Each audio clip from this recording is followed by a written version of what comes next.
18 mai 1900. J'étais encore privé de mon adorable Jésus. Au mieux, il se montrait comme une ombre. Oh, que d'amertume cela me causait. Combien de larmes je versais. Ce matin, après l'avoir attendu et cherché, je le trouvais près de moi, très affligé, avec la couronne d'épines transperçant sa tête. Je la lui enlevai très doucement et la mis sur ma propre tête. Oh, combien méchante je me sentis en sa présence. Je n'avais pas la force de dire un seul mot. Avec compassion, il me dit « Courage, ne sois pas effrayé. Essaye de remplir ton intérieur de ma présence et de toutes les vertus. Quand je viendrai causer le débordement en toi, je t'amènerai au ciel, et toutes tes privations seront terminées. » Puis d'un ton affligé, il ajouta « Prie, ma fille, parce qu'il y a 3 jours de préparés, 3 jours éloignés l'un de l'autre, des jours de tempête, de grêle, de tonnerre et d'inondation, qui vont grandement ravager les hommes et les plantes. » Ayant dit cela, il disparut, me laissant un peu soulagé, mais avec une interrogation. Qui sait quand le débordement dont il a parlé arrivera? Et si jamais il arrive, peut-être que j'aurai à m'en prémunir.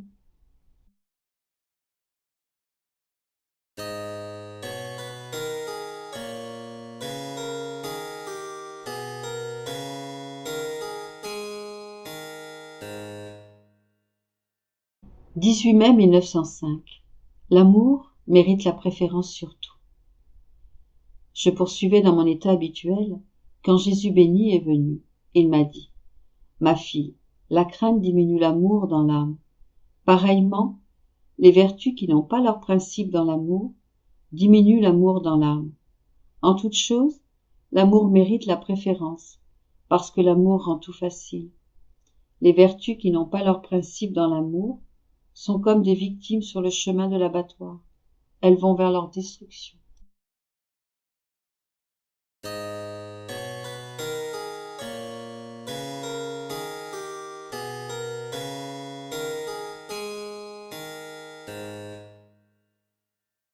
18 mai 1906.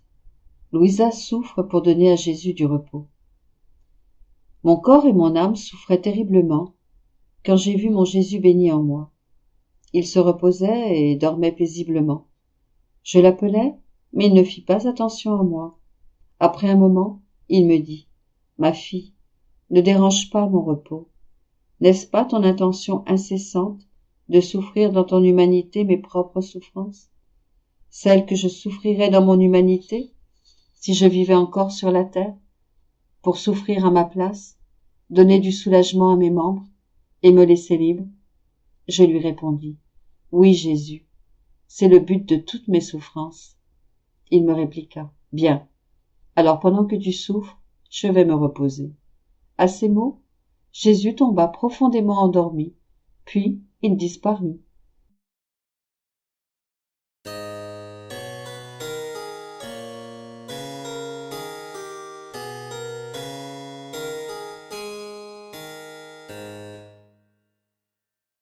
18 mai 1914. Les âmes paisibles font équipe avec Dieu. Me sentant oppressée, j'étais près d'être surprise par les vagues empoisonnées du trouble. Mon aimable Jésus, ma fidèle sentinelle, accourut pour empêcher le trouble de m'envahir, et en me grondant, il me dit « Ma fille, qu'est-ce qui se passe? Mon souci pour que l'âme garde toujours sa paix est tel que je dois parfois faire un miracle pour que l'âme garde sa paix. Mais les perturbations des âmes essayent de m'empêcher d'opérer ce miracle. Sois paisible en toutes circonstances. Mon être est dans une paix parfaite en toutes circonstances, ce qui ne m'empêche pas de voir le mal et de connaître l'amertume. Cependant, je garde toujours mon calme. Ma paix est continuelle, mes propos sont toujours paisibles, les battements de mon cœur ne sont jamais tumultueux, même au milieu de joies immenses ou de grandes contrariétés. C'est dans le calme que mes mains interviennent pour contrer la fureur des flots.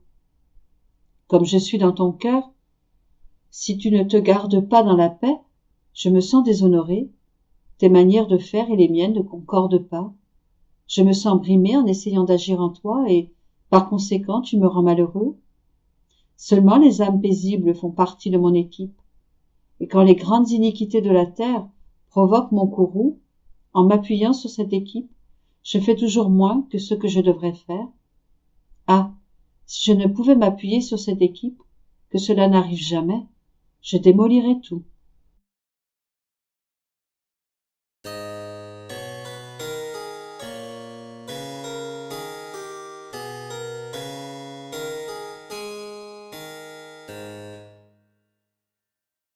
« 18 mai 1915. Au milieu des calamités, Jésus aura égard aux âmes qui vivent dans sa volonté et aux endroits où elles habitent. Poursuivant dans mon pauvre état, je sens succomber ma pauvre nature. Je suis dans un état de violence continuelle. Je veux faire violence à mon aimable Jésus, mais il se cache pour que je ne le violente pas. Ensuite, quand il voit que je ne le violente pas, il se montre soudain et commence à pleurer à cause de tout ce que cette misérable humanité souffre et souffrira. D'autres fois, sur un ton touchant et presque implorant, il me dit « Fille, ne me fais pas violence.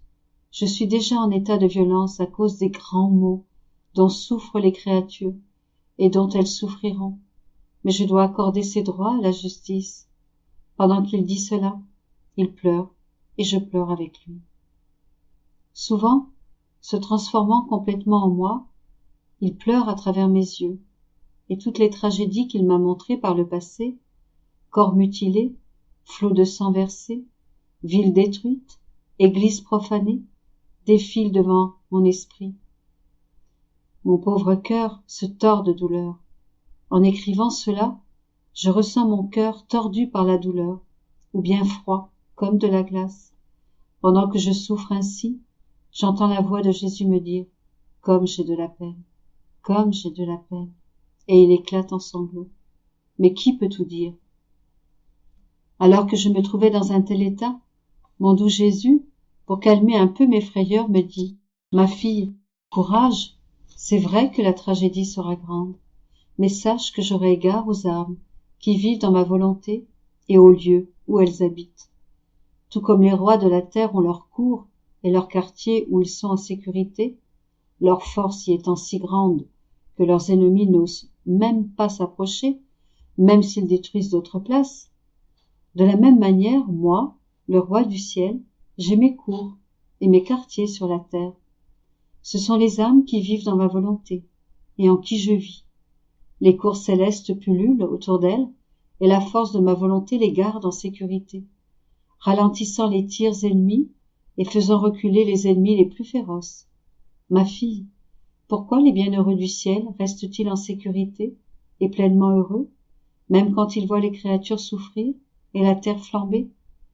Précisément parce qu'ils vivent complètement dans ma volonté. Sache que je place les âmes qui vivent complètement de ma volonté sur la terre dans la même condition que les bienheureux dans le ciel.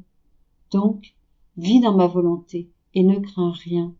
De plus, dans ces temps de carnage sur la terre, non seulement je veux que tu vives dans ma volonté, mais que tu vives au milieu de tes frères, placés entre moi et eux.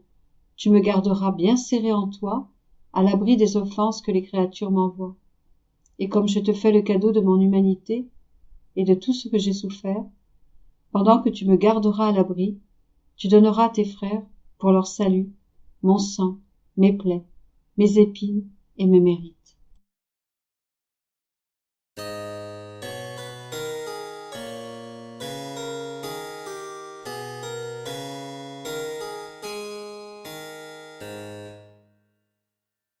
« 18 mai 1923. Le terrible martyre qu'est la privation de Jésus. Certains prêtres sont des bourreaux pour les âmes. Je vivais de grands tourments, dépossédé presque totalement de mon doux Jésus. Son absence est un martyre terrible, non assorti de la possibilité de prendre le ciel par la force, comme c'est le cas pour les martyrs, ce qui rend douce leur souffrance. Être séparé de Jésus est un martyre déchirant, qui ouvre un abîme entre l'âme et Dieu. On se sent mourir, bien que la mort ne vienne pas. Oh mon Dieu, quelle misère! Pendant que j'étais plongé dans cet abîme de souffrance, je sentis Jésus bouger en moi et je lui dis « Ah, mon Jésus, Tu ne m'aimes donc plus? Il ne fit pas attention à moi. Il me paraissait tourmenté, tenant dans sa main un objet noir qu'il était sur le point de lancer aux créatures. Puis, il prit mon cœur dans ses mains et le serra fortement, le perçant. J'accueillis cette souffrance comme un soulagement et comme un parfum en comparaison de la souffrance d'être séparé de lui. Oh, comme je craignais qu'il m'enlève cette souffrance et me plonge de nouveau dans l'abîme de souffrance d'être séparé de lui. Ensuite, il me dit, « Ma fille, je n'accorde aucune attention aux paroles. Je n'en accorde qu'aux réalisations. Crois-tu qu'il est facile de trouver une âme qui veuille vraiment souffrir? Oh, comme c'est difficile. Elles disent qu'elles veulent souffrir, mais dès qu'elles sont affligées d'une peine, elles se sauvent. Comme elles veulent se libérer, je reste toujours seule dans mes souffrances. Aussi, lorsque je trouve une âme qui ne fuit pas la souffrance et qui veut me tenir compagnie dans mes souffrances, attendant sans cesse que je lui apporte le pain de la souffrance, cela me donne le ravissement de l'amour et me rend d'une générosité extravagante envers elle, au point d'étonner le ciel et la terre. Crois-tu que je reste insensible au fait que pendant que tu étais séparé de moi, tu désirais que je t'apporte mes souffrances? Pendant qu'il disait cela, il me fit observer que le Saint-Sacrement passait dans la rue. Il m'embrassa fortement, je lui demandai, « Mon Jésus, qu'arrive-t-il?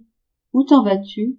Et qui te porte? » Il répondit tristement, « Je vais chez une personne malade, portée par un bourreau des âmes. » Apeuré, je lui dis, « Jésus, que dis-tu? Comment un de tes ministres peut-il être un bourreau des âmes? » Il répondit, « Il y a de nombreux bourreaux des âmes dans mon église. Il y a ceux qui sont attachés à l'argent et qui immolent les âmes par leur mauvais exemple. Au lieu d'aider les âmes à se détacher de tout ce qui est de la terre, ils les rendent encore plus attachées. Il y a les indécents qui, au lieu de purifier les âmes, les défigurent. Il y a les bourreaux qui se vouent au passe-temps, au plaisir, aux promenades ou autres. Ils distraient les âmes plutôt que de les réunir et de leur inspirer l'amour de la prière et de la solitude. Ce sont là autant de façons d'immoler les âmes. Comme cela me brise le cœur de voir que ceux-là même, qui sont supposés les aider à se sanctifier, les poussent à la ruine.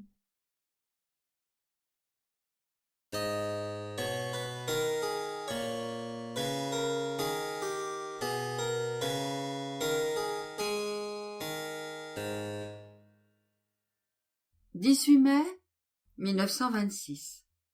Tout comme la Vierge devait tout embrasser et accomplir les actes de tous afin d'obtenir et de concevoir le Rédempteur tant attendu, de la même manière, celle qui doit obtenir le fiat suprême doit les embrasser tous et répondre pour tous. Louisa ressent le poids de sa responsabilité. Jésus la rassure.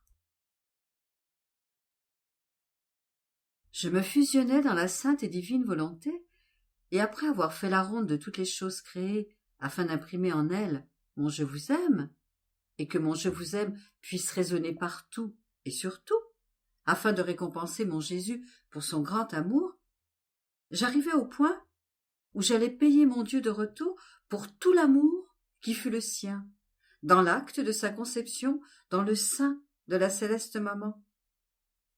C'est à ce moment que mon bien-aimé Jésus sortit de mon intérieur et me dit « Ma fille, afin de me concevoir, moi, le Verbe éternel, mon inséparable maman fut enrichie de mère de grâce, de lumière et de sainteté, par la suprême majesté, et elle accomplit tant d'actes de vertu, d'amour, de prière, de désir et d'ardents soupirs propres à surpasser tout l'amour, toutes les vertus et tous les actes de toutes les générations nécessaires, afin d'obtenir le Rédempteur tant attendu. Lorsque je vis dans la Reine souveraine l'amour complet de toutes les créatures et tous les actes requis pour mériter que le Verbe soit conçu, j'ai alors trouvé en elle la récompense de l'amour de tous, notre gloire restaurée, tous les aspects des rachetés et même de ceux pour qui ma rédemption devait servir de condamnation, à cause de leur ingratitude. C'est alors que mon amour eut sa manifestation finale et que je fus conçu. Par conséquent, le droit du nom de mère lui est naturel, il est sacré, car en embrassant tous les actes des générations et en suppliant pour toutes, c'est comme si elle leur donnait naissance à une vie nouvelle de son sein maternel. Tu dois savoir que lorsque nous accomplissons nos œuvres, nous devons donner tant d'amour, de lumière et de grâce à la créature choisie et à qui cette œuvre est confiée, afin qu'elle soit capable de nous donner la récompense et la gloire de l'œuvre qui lui est confiée. Notre puissance et notre gloire ne se déposeraient pas dans la banque d'une créature au commencement d'une de nos œuvres pour y faire faillite. Notre œuvre doit être en sécurité dans la créature appelée dans l'acte premier.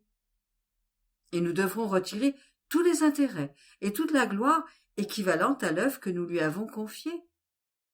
Et même si notre œuvre devait plus tard être communiquée aux autres créatures, et qu'à cause de leur ingratitude elles courraient le risque d'échouer, ce serait pour nous plus tolérable, parce que celle à qui notre œuvre fut confiée au commencement nous a permis de retirer tous les intérêts en compensation de ceux des échecs des autres créatures. C'est pourquoi nous lui avons tout donné, et que c'est d'elle que nous recevons tout, afin que le capital de rédemption puisse rester intact, et qu'à travers elle, notre gloire puisse être complète, et notre amour récompensé. Quel est l'homme avisé qui, au départ, placerait son capital dans une banque sur le point de faire faillite? Il commence par s'assurer de la banque, puis il lui confie son capital. Il se peut que plus tard, cette banque fasse faillite, mais cela ne peut pas lui causer de graves dommages, parce que son capital lui a déjà rapporté beaucoup d'intérêt. Si l'homme agit ainsi, à plus forte raison Dieu, dont la sagesse est incompréhensible. Et ceci ne concernait pas n'importe quelle entreprise ou un petit capital, mais il s'agissait de la grande œuvre de rédemption, du coût et de la valeur infinie et incalculable du Verbe éternel. C'était une œuvre unique, et la descente du Verbe éternel sur la terre ne pouvait pas être répétée. Nous devions par conséquent la placer en sécurité dans la céleste souveraine. Et comme nous lui confions tout, et la vie même d'un Dieu, elle devait répondre pour tous, en devenant la garantie et l'unique responsable de cette vie divine qui lui était confiée, ce qu'elle fit. Ma fille, ce que j'ai voulu faire avec ma céleste maman, dans la grande œuvre de rédemption, je veux le faire avec toi, dans la grande œuvre du Fiat suprême. Cette œuvre du Fiat suprême doit tout embrasser. Création, rédemption et sanctification. Elle est à la base de toute chose. Elle est la vie qui coule partout et enferme tout en elle-même. Parce qu'elle n'a pas de commencement, elle est le commencement de toute chose, la fin et l'accomplissement de nos œuvres. Le capital que nous voulons te confier est exubérant.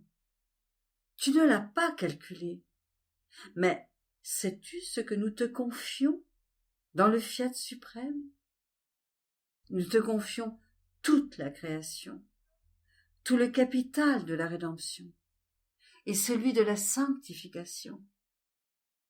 Ma volonté est universelle et a opéré en toutes choses. Il est donc juste que ce qui lui appartient te soit confié. Voudrais-tu peut-être ma volonté sans ses œuvres? Nous ne savons pas comment donner notre vie sans nos œuvres et nos biens. Lorsque nous donnons tout, et tout comme en donnant le Verbe à la céleste reine, nous avons centralisé toutes ses œuvres et tous ses biens en elle. De la même manière, en te donnant notre suprême volonté régnant et dominant en toi, nous te donnons toutes les œuvres qui lui appartiennent. C'est pourquoi nous te donnons tant de grâce, de connaissances et de capacités, afin qu'au commencement le Fiat suprême ne puisse subir aucun échec. Et toi, en le plaçant en sécurité, tu dois lui rendre le retour d'amour et de gloire de toute la création, rédemption et sanctification. Ta tâche est grande, elle est universelle et doit embrasser tous et toutes choses, de telle sorte que si notre volonté communiquée aux autres créatures devait subir quelques échecs, nous trouvions en toi la compensation pour le vide des autres. En plaçant notre volonté en sécurité en toi, tu nous donnes l'amour, la gloire et tous les actes que les autres créatures devraient nous donner. Notre gloire sera ainsi toujours complète et notre amour collectera son juste intérêt. Tu seras ainsi, toi aussi, notre personne de confiance, responsable de la divine volonté qui t'est confiée et sa garante. Pendant que Jésus parlait, je fus saisie d'une grande frayeur. Je comprenais tout le poids de ma responsabilité et craignant que je puisse mettre en danger rien de moins que tout le poids et toutes les œuvres d'une divine volonté, je lui dis « Mon amour, merci pour tant de bonté envers moi, mais je pense que ce que tu veux me donner est trop lourd. Je ressens un poids infini qui m'écrase, et ma petitesse et mon incapacité n'en ont ni la force, ni l'aptitude.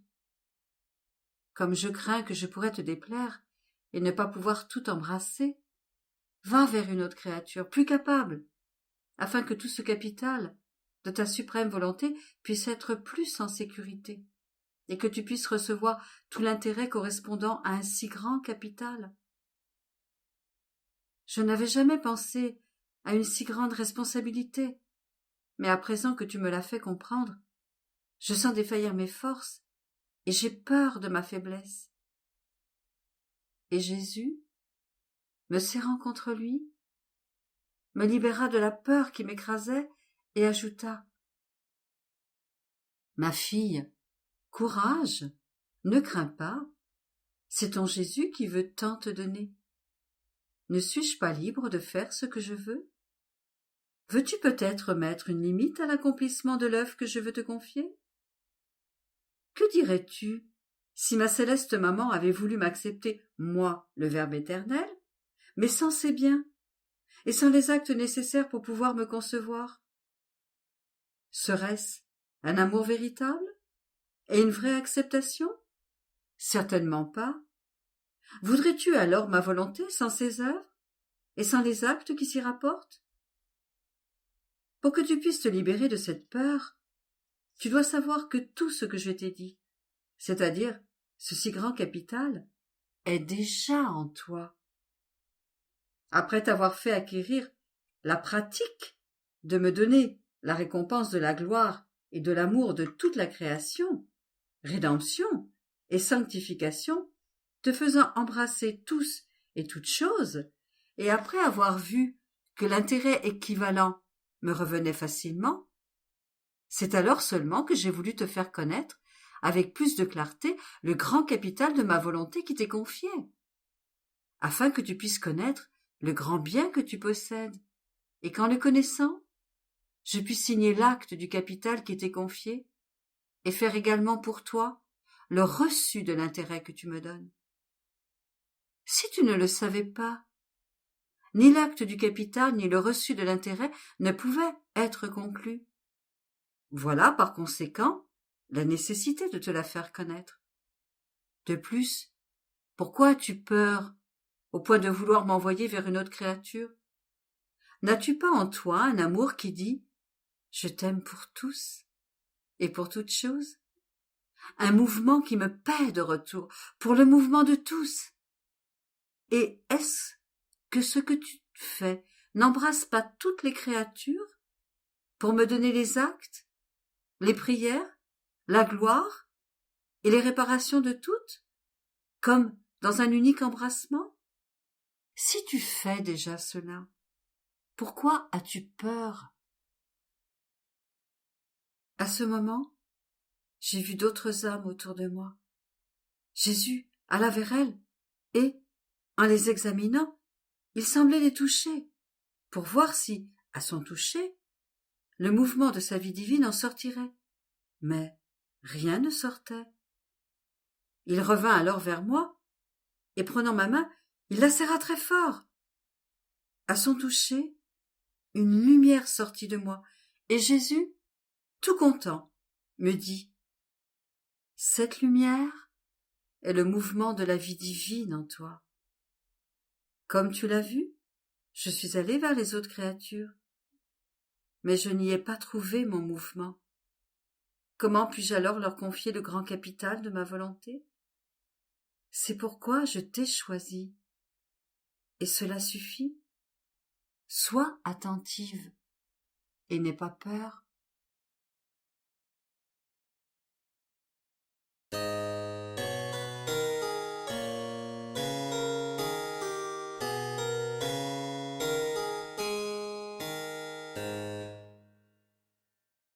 18 mai 1927. La valeur des actes accomplis dans la divine volonté. Celui qui vit en elle possède la source de tous les biens. Dieu ne peut pas faire les choses à moitié. Victoire des deux côtés. Je suivais la divine volonté en faisant ma ronde dans la création, et j'ai vu mon doux Jésus qui rassemblait tous mes actes en moi. Ils étaient comme des lumières, toutes plus belles les unes que les autres. Jésus appela les anges et leur fit connaître une partie de ses actes. Ils rivalisaient entre eux pour les recevoir et les emporter triomphalement vers la voûte des cieux. Jésus, toute bonté, me dit « Ma fille, la valeur de ces actes accomplis dans ma volonté est si grande que les anges considèrent comme une faveur de les recevoir. Ils voient en eux la vertu créatrice et perçoivent en ces actes l'écho du divin fiat. Ces actes de lumière sont des voix divines, et ces voix divines sont musique, beauté, béatitude, sainteté et science divine. Et comme ma volonté est la vertu du ciel, les anges s'empressent d'apporter ces actes accomplis en elle dans leur céleste séjour. Rien de ce qui est fait dans ma volonté suprême ne peut demeurer sur terre. Ces actes peuvent tout au plus être faits ici-bas, mais ma volonté, tel un aimant, les attire vers leur source et les entraîne dans la patrie céleste.